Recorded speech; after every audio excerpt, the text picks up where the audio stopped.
There have been 8 overboard incidents in 2025, actually, just in the last 6 months. Some people are afraid to cruise, and understandably so. A subscriber had asked me if cruising is more dangerous now than ever before.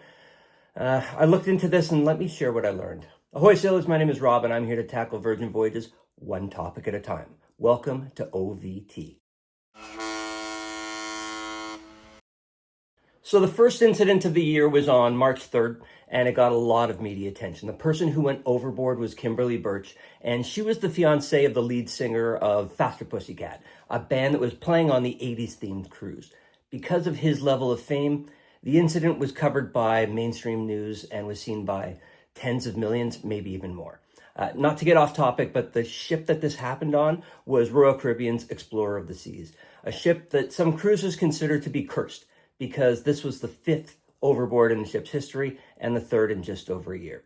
Have you sailed on Explorer of the Seas? Were you aware of the curse? Leave a comment below. And while we're paused, please hit that like button. And if you're enjoying my videos, also hit the subscribe button so that you won't miss any future episodes. Thank you in advance. Royal Caribbean was at the center of 2 more of the 8 incidents this year, one on board Rhapsody of the Seas just a few days ago, and the other on Icon of the Seas, the largest cruise ship in the world at the time.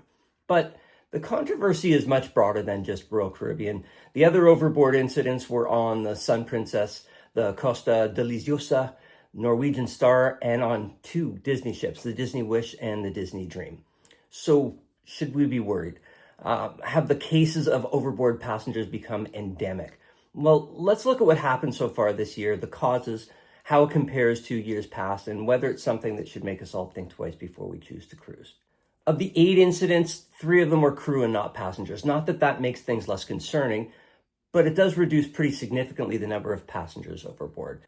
One of the crew members fell off when the ship was docked in port and then was recovered safely, and the other 2 were suspected suicides. Of the remaining 4 passengers overboard, 2 remain shrouded in mystery. One is a happy ending story about a dad who saved his daughter, and the last one, well, it sounds like a story that was kind of made up by Hollywood writers. Last week, a passenger on Rhapsody of the Seas actually jumped overboard at the port of San Juan to evade a $16,710 gambling debt. He survived, but only to be caught in town a little bit later carrying almost $15,000 in cash, 5 IDs, and 2 cell phones. I wonder if either of those phones survived the water, and I also wonder how long it'll be before Netflix gets their hands on this story. And that's a pretty good segue, actually, Netflix.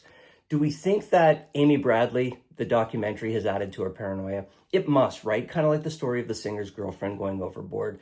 Stories that get broad media attention make rare events seem much more significant.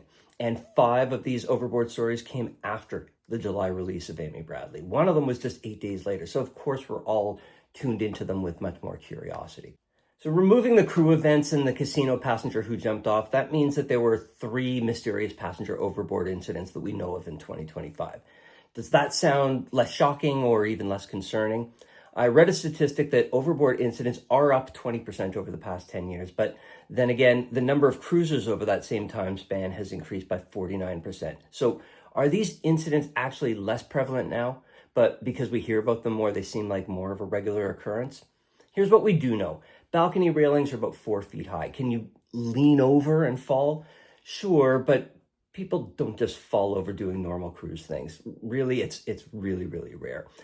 Alcohol and depression are the 2 largest contributors to passengers going overboard. It shouldn't shock anyone that alcohol makes people do dumb things, and dumb things at sea can be deadly.